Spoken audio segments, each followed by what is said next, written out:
Hello, everyone. Hello, George. Welcome to our podcast. Thank you very much. It's lovely to be here. Yeah, same here.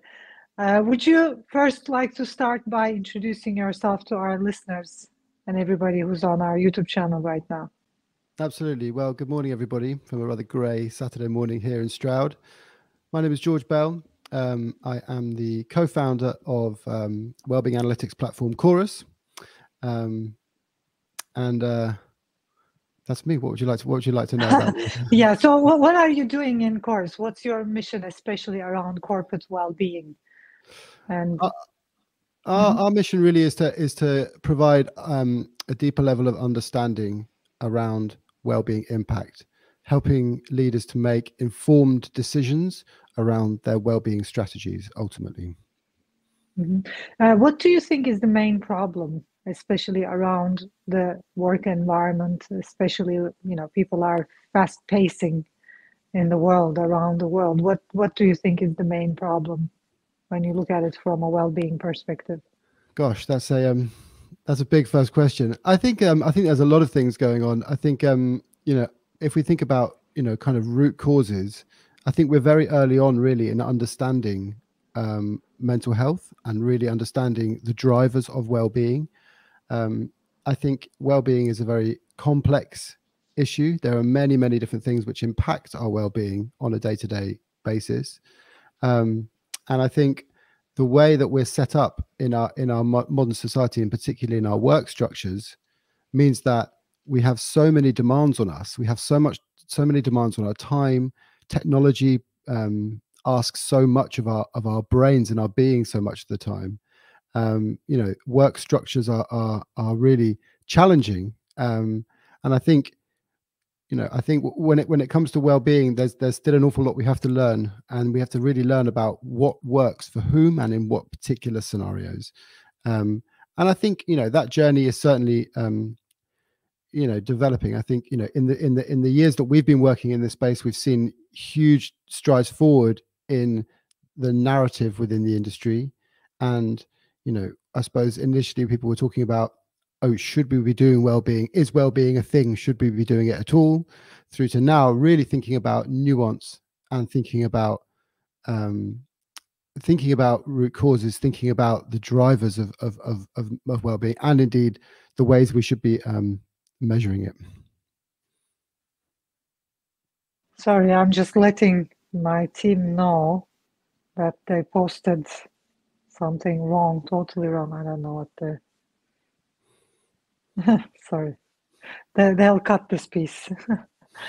Yeah, okay. So what I'm going to be asking actually is everybody, I mean, that was the question you already started answering, but that was one of my questions.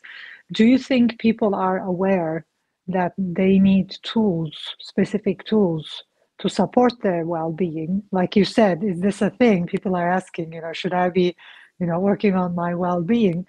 So that means not many people are still aware of the importance of well-being, especially importance of well-being when you look at productivity, for example, or performance, for example. It's like companies or even employees are very much focused on performance and productivity, but then again, if you're not well, how are you going to increase your productivity or performance? People are very focused on success oriented, especially in the Western culture. But how are you going to reach your goals, or how are you going to be successful if you're not well? So do you think people realize the importance of well-being, especially when it comes to performance, getting results, success, or not yet? Or do you Well, think they just see it as a separate topic on the side? I think you're getting to the heart of one of the major questions within the kind of workplace well-being movement. It's a question of, what are the drivers towards investing time and resources in well-being? Why are people doing it? Why would people do it? And there's a question around, people question the motivations. Is it cynical? Are people paying lip service? Are people doing it because it's the right thing to do, to be seen to be done? environmental social governance is on the rise. Organizations are having to be more competitive in order to hire and retain the right people. So there's one argument to say that people are doing it because their public image has to be seen to be doing it. On the other hand, we saw from the Deloitte report that was released the end of last year that the cost of poor mental health to UK businesses is up 25% in 2 years. It's up to 56 billion since 2020. So in that perspective, we're looking at that and saying, wow, okay, the cost is huge in a time when finances are being pinched for everybody, for organizations and individuals. How can we readdress that such that the balance can be readdressed, and such that we can make people healthier in more of an upstream way? So we're not thinking about waiting until they're sick, waiting about treating the cost. We're thinking about it in a more proactive manner. So that's another way of looking at it. We've got the kind of business drivers, and the other thing to mention is that people do actually care. People do actually care about the mental well-being, the wellness, the health of their staff, and so we can say in a lot of instances people are genuinely looking to support, because there is a greater understanding within organizations and within wider society that this is the right thing to do, and because increasingly, the stats around the number of people who face mental struggles, people who, the stigma is being addressed, is being reduced, in that people feel more comfortable to talk about it. It's more okay now to not be okay.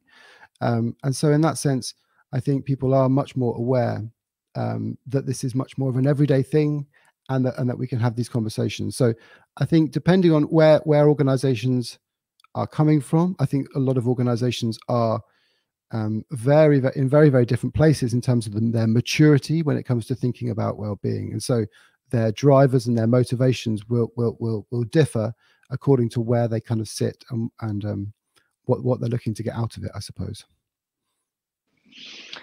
Yeah, definitely. And how I see it is, we're talking about preventive health, actually, like preventing our health and also supporting people to stay healthy and well, so that we don't have to pay all these budgets as companies to, health issues. So there's a big problem over there. And I think how I see it is, it's like, I think thinking that sickness or health problems are normal is also, that's like, of course it's normal because many people are, experiencing it. But then again, when you look at the body's physiology and chemistry, if we keep it well, for example, as a breathing expert, if we have been breathing perfectly and keeping our body with pH on 7.4 perfect pH, keeping our chemistry and our physiology perfect, and breathing perfectly and not having dysfunctional breathing habits, and really taking care of ourselves, we wouldn't be experiencing all these symptoms. And actually our normal state is not being sick. Our normal state is not being sick. I think that's also like something to underline. That's also very important, because there are a lot of people who have health problems. The world started looking at, that's my opinion, at least, looking at humans as if, being sick is very normal, and that's the thing. But actually, it's not the normal thing. It's like, if you were to take care of yourself better and listen to your body, and just take a couple of minutes to watch your breathing, do some breath work, meditation.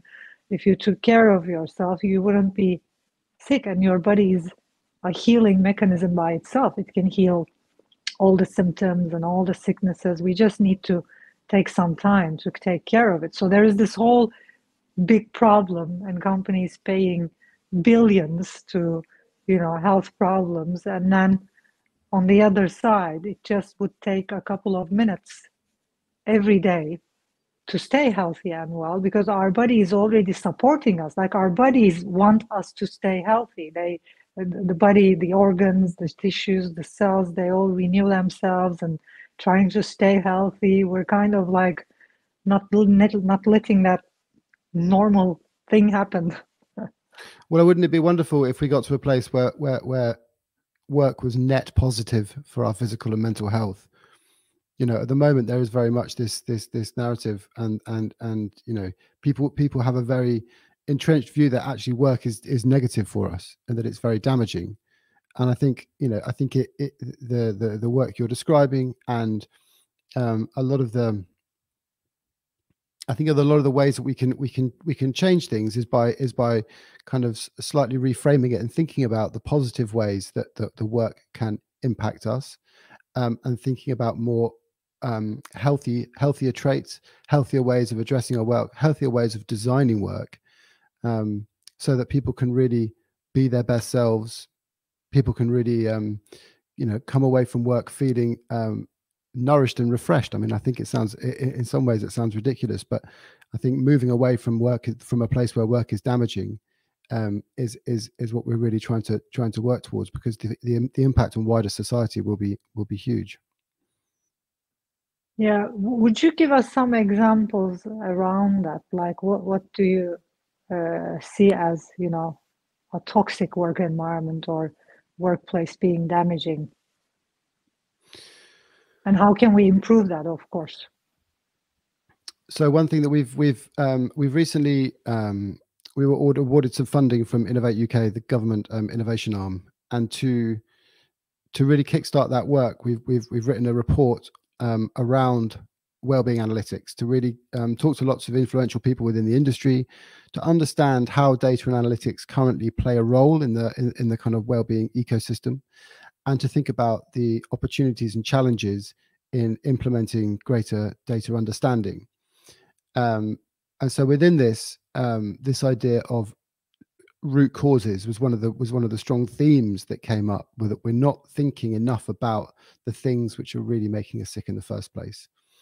You know, we're thinking about things in a downstream way. We're thinking about waiting until these things. And actually what we need to do is to think about what is it that's really happening. And one of the things that was mentioned was the idea of accidental managers, that a lot of the time people are brought in, or people are promoted without the necessary skills to manage in a way that gives employees what they need. And that comes across in things like, well, how work is designed, how people's time is requested, not sending emails on a Sunday night, not texting people at an inappropriate moment, respecting people's boundaries, and then, as you say, working towards having a kind of less toxic culture. I think a lot of what's happening now is a much more nuanced understanding of these things, and of what makes us feel human and feel respected and feel needed at work. Whereas I think, you know, 5 years ago, these things weren't so recognized, and there were maybe less boundaries put in place. And I think certain industries are certainly worse than others. You know, you can see there's different expectations, there's different stresses, and there's different pressures that are exerted on people. But yeah, I think it's ultimately about really thinking about the things which make us human. You know, another one of our contributors had this lovely line: "Be more like your granny was." You know, let's not try and reinvent. Let's just think in terms of, we have all the tools. You know, we understand, if we just kind of strip away, we can just think, what is it really that I need? What would my granny have done? What would she have done to make herself feel happy and nourished? And so, yeah, I think keeping it simple is another important. I love that example, the granny example. Yeah.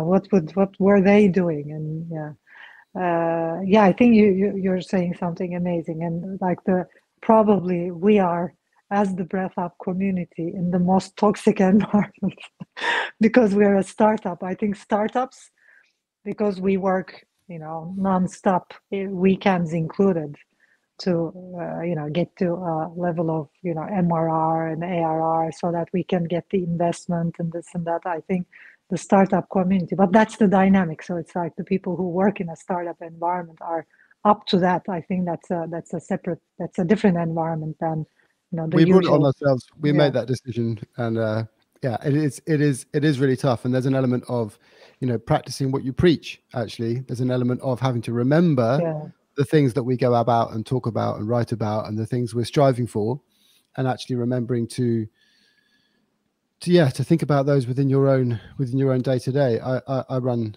2 businesses. I have a young family. I'm a musician. I'm a triathlete. I'm trying to do all these kinds of things in my life.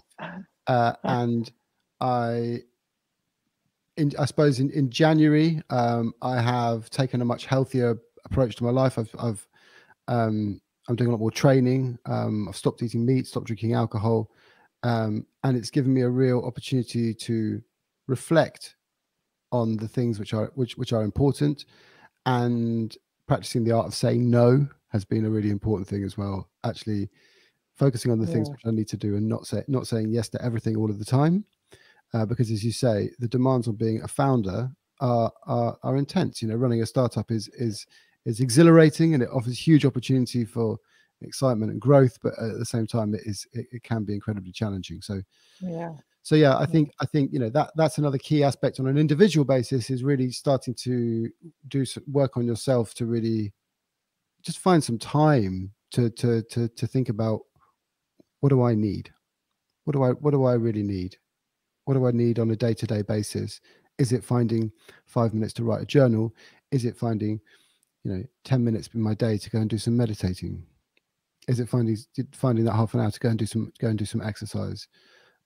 Because if we're able to be more in control of our needs and our own well-being, I think that really helps us to be more cognizant of others as well. Yeah, even like 5 to 10 minutes of breathing, some very simple breathing exercises to fuel up the day, I think is very important. And yeah, like you said, I think being able to say no is a big thing nowadays in the world we live in, which is very demanding. That's the key to well-being. Our phones ask us questions all day long. They're asking us to do things. They're asking of our time, asking for our attention, and it's very easy to be completely saturated in that. And I think I'm more aware of needing to be really focused when I come to work, and wanting to be able to go home and be able to really focus on my 2-year-old and be able to give her my energy and love, and thinking about what I need for myself. But I wanted to say that you and I are coming from a similar place, because I'll tell you a little story about how Chorus came about. Is that, as I said, I come from a very musical background.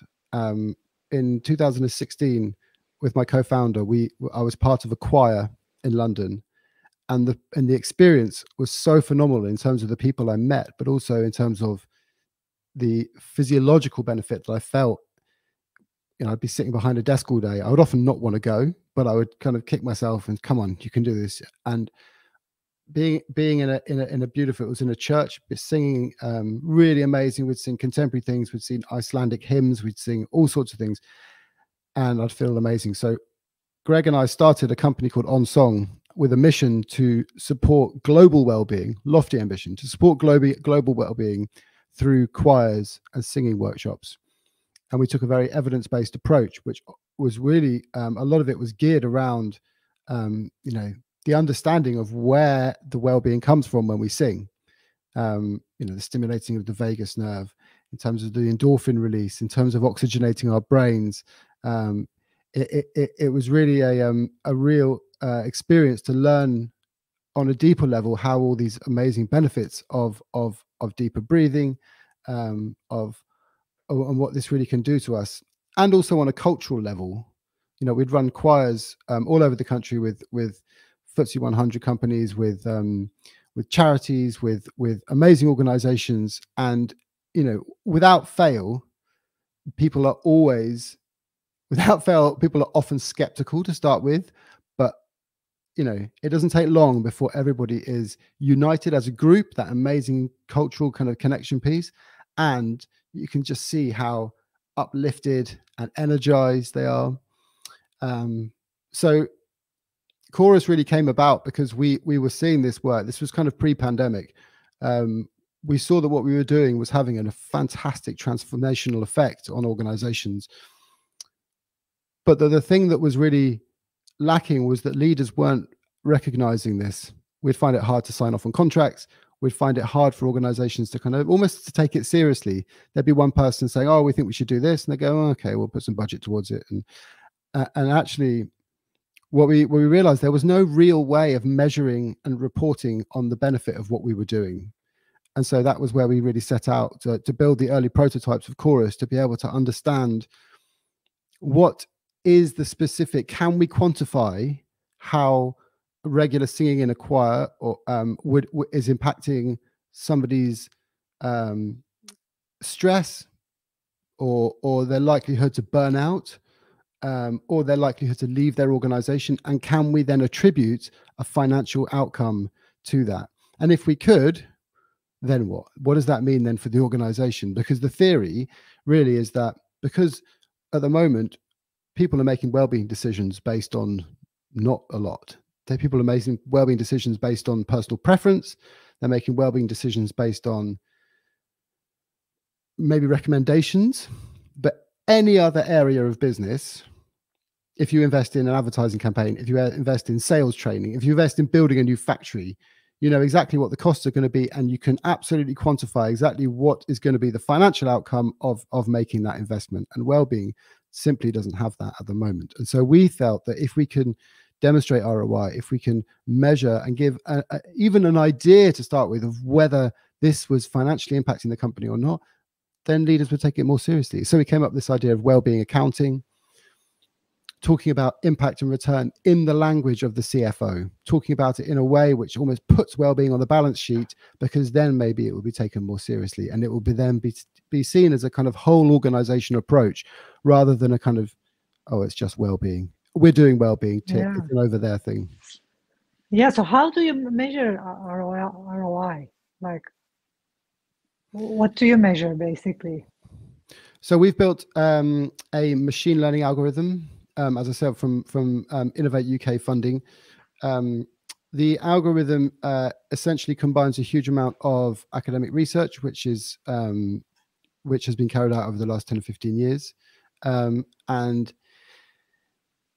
it is able to we've developed a survey. We need some organization information, and we have a survey, and we can, on the basis of that, we can start giving reports which indicate how a given intervention is impacting an organization over time. And initially we're looking at the kind of typical cost implications of poor mental health as outlined by the Deloitte report, so absence, turnover, and presenteeism. But there's also a huge, we talk about value of investment. We're talking about the positive benefits, the cultural benefits, the kind of increased productivity that we get through through well-being. And that's really where we're aiming towards, is being able to robustly demonstrate this, because we ultimately want for there to be more of more breath work, more singing, more cultural activity, more things which make people feel connected and feel alive, because really that's what we believe in. That's where we came from originally. Yeah, that's great. Yeah. So can anyone use that algorithm, for example, if we wanted to? Because we have some corporate packages, and what comes in my mind right now is, wow, I would love to use that, be able to use that algorithm as well, just to measure the benefits people get from using Breath Hub. Because we did some surveys and all of that, but it's like you already built an amazing system over there. Oh, absolutely. I think so originally we were solving a problem for our own company. You know, OnSong was not so different. You know, we wanted to be able to solve the problem of demonstrating impact for our services. And so we kind of see what we're doing now as going in two directions, in supporting organizations who maybe have a suite or portfolio of activity that they're doing, and to wellbeing service providers to be able to strengthen their business case, so we can kind of strengthen the wider wellbeing ecosystem, and to be able to get a deeper level of understanding about what different activities impact different people in different ways. That's really what it's all about, so that well-being can be more targeted, and ultimately more effective. That's what it comes down to. Shining a light on the fantastic work that you're doing and helping you to be able to go to people and say, as a kind of value add to to the packages you're already offering, yes, we'll deliver these fantastic things, and we'll be able to tell you just how fantastic they are. Yeah, that's amazing. That's what we need as a company who's supporting corporate well-being. And I'm sure there are a lot of companies like us. I have some friends who are who are founders of different well-being platforms. I'm gonna let them know about your work. Yeah, and I hope we connect in the future. And thank you for being here in our podcast and also explaining in all the different ways. Do you have one last thing to say to get people's attention? And we should have had some preparation for that. What I say to people when we go on stage a lot and get people singing at conferences and big events. So I think rather than coming at it from a data perspective, I'll come back from a singing perspective, because really I think the world will be a better place if everyone engages more with singing. And so the quote that springs to mind is that the only thing better than singing is more singing. I love it. I love it. Yeah, that's great. And also the breathing part of it, like you take deep diaphragmatic breaths and exactly. Yeah, and even like not even even like humming, maybe just making some sound, heals in very different ways. Thank you. Yeah. It's been an absolute pleasure. Thank you for having the time to talk to me today. Yeah, thank you. You had one last thing to say. I'm eager to hear. Well, I think, what I was going to say was it's so fantastic. I think the thing the thing that we always found was that it's a shame that people don't feel that they can connect with music and with song, because it's a very emotive thing that a lot of people feel very disconnected from their voice. And that was always part of our mission, was to help people reconnect and find their voice, and that actually, if you can talk, you can sing, as the old proverb goes.